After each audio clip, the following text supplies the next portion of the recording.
Hola niños, hola niñas, ¿cómo están? Espero que estén muy bien, que se sigan cuidando mucho también hasta el día de hoy y bueno, que también tengan mucho entusiasmo para seguir con las clases de la asignatura. Bueno, antes de empezar con la materia del día de hoy, que corresponde al cuadernillo de la semana del 03 de agosto, quiero dejarles una pregunta y les voy a dar unos segundos también para que puedan pensarla. Y la pregunta es la siguiente. ¿En qué situaciones o en qué contextos ustedes se han dado cuenta que la estatura o el tamaño de algo es importante a la hora de ordenar? Repito la pregunta. ¿En qué situaciones o contextos ustedes se dan cuenta que la estatura o el tamaño de algo es importante para ordenar? Piénsenlo un momento. Ya, quizás lo tienen algunos. Excelente. Y yo les voy a dar algunos ejemplos de esto. Quizás alguno de estos ejemplos va a coincidir con lo que pensaron ustedes. Podríamos mencionar, por ejemplo, el contexto de el colegio, ¿cierto? En el colegio muchas veces una de las formas más utilizadas para ordenarnos a la hora de formarnos es por la estatura, ¿cierto? Dejamos a la persona que sea de menor estatura adelante y a la persona que sea de mayor estatura atrás, ¿cierto?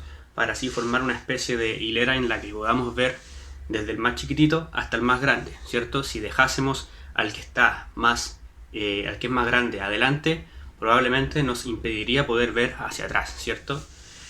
Otra situación, quizás alguien que le guste los deportes podría pensar en el fútbol, ¿ya? Si piensan en este deporte, se darán cuenta que muchas veces la estatura es importante también, porque los jugadores que son más altos son los que están en la parte de atrás, juegan quizás en el lugar de la defensa.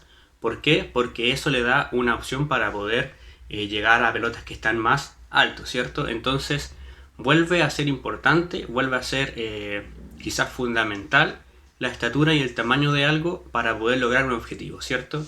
Quizás un último ejemplo podría ser la forma en la que uno mismo ordena la mochila, ¿cierto? Quizás la forma más ordenada y la que más sirve es dejar los cuadernos más grandes en el fondo y luego poner los cuadernos más chicos adelante. ¿Por qué hacemos esto? Porque esto facilita el orden y también facilita el poder ver y poder acceder rápidamente a lo que nosotros necesitamos. Si ponemos un cuaderno grande atrás, adelante, perdón, y un cuaderno pequeño atrás, probablemente sea más difícil poder verlo, ¿cierto? ¿Y por qué les pregunto esto? Porque en el caso de la música y de la orquesta, que es lo que hemos estado hablando, pasa algo muy parecido, pasa algo muy similar, y es por eso que lo que estamos viendo para esta semana se llama la formación de la orquesta, cómo se forman los instrumentos musicales, ¿ya? Y esto está determinado prácticamente y esencialmente por el volumen, ¿ya? Por el tamaño que genera el sonido en cada uno de los instrumentos. Hay instrumentos que son de sonido más pequeño y por lo tanto son los que van a ser necesariamente ubicados en la parte delantera, mientras que los instrumentos que son de tamaños más grandes y que hacen sonidos que son también más fuertes van a ser ubicados en la parte trasera, ¿ya? Entonces, en la música eso es importante. ¿Y por qué? Al menos en la formación de orquesta, esto se hizo muy importante porque cuando la orquesta surgió no existían los micrófonos, ya no existían los parlantes.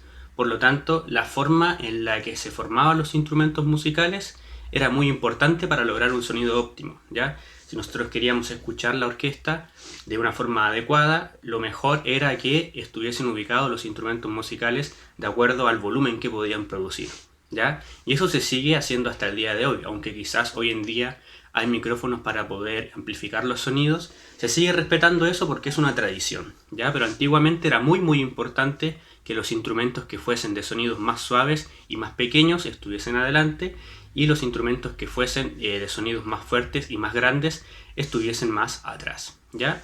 Entonces es importante esta formación y lo otro que tienen que tener en consideración es que muchas veces para poder aumentar el volumen de los instrumentos musicales en las orquestas se repite el número de un instrumento.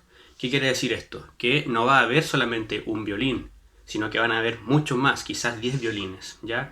No va a haber solamente un contrabajo, quizás van a haber 3, ya dependiendo de la cantidad de instrumentos que sea necesario para generar un volumen adecuado. Es por eso que quizás el violín, que es uno de los instrumentos más pequeños que está en la orquesta, se repite tanto, ¿ya? Porque es necesario que su sonido resalte un poco más y para eso multiplicamos su capacidad a través de aumentar el número, ¿ya?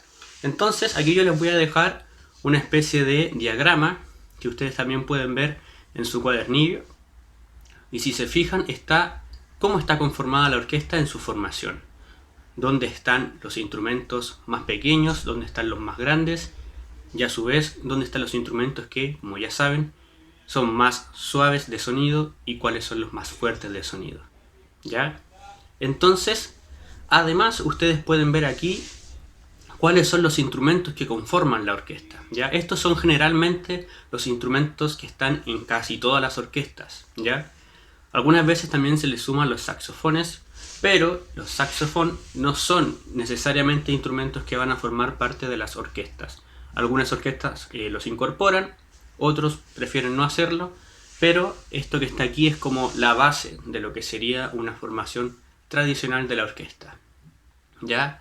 Y si se fijan, hay arpas y pianos, también aparece esto en el cuadernillo, y estos instrumentos son considerados invitados de la orquesta. ¿Por qué?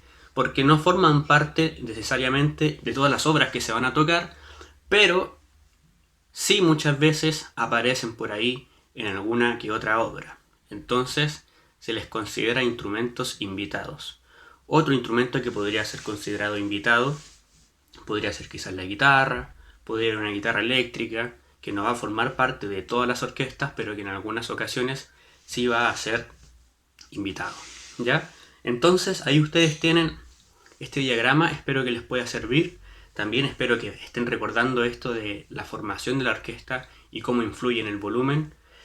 Y por supuesto también les dejo invitado a que traten de aprenderse cuáles son los instrumentos musicales que la conforman. Para ello entonces, la actividad del día de hoy es muy simple. Ustedes van a ver que tienen ahí una sopa de letras, ¿cierto? Y en esta sopa de letras tienen que encontrar los instrumentos que conforman la orquesta, ¿ya? No está tan difícil, así que espero que lo puedan lograr. Cualquier cosita, cualquier duda, cualquier consulta, como siempre les digo, no duden en escribirme o en preguntarme y yo les voy a responder ahí y aclarar sus consultas, ¿ya? Bueno niños, bueno niñas, espero que estén muy bien, que se puedan seguir cuidando, ¿cierto? También que sigan cuidando a su familia, sigamos respetando las normas de higiene, de seguridad para todos y también ojalá pronto podamos volver a vernos. Un abrazo para cada uno. Chao, chao.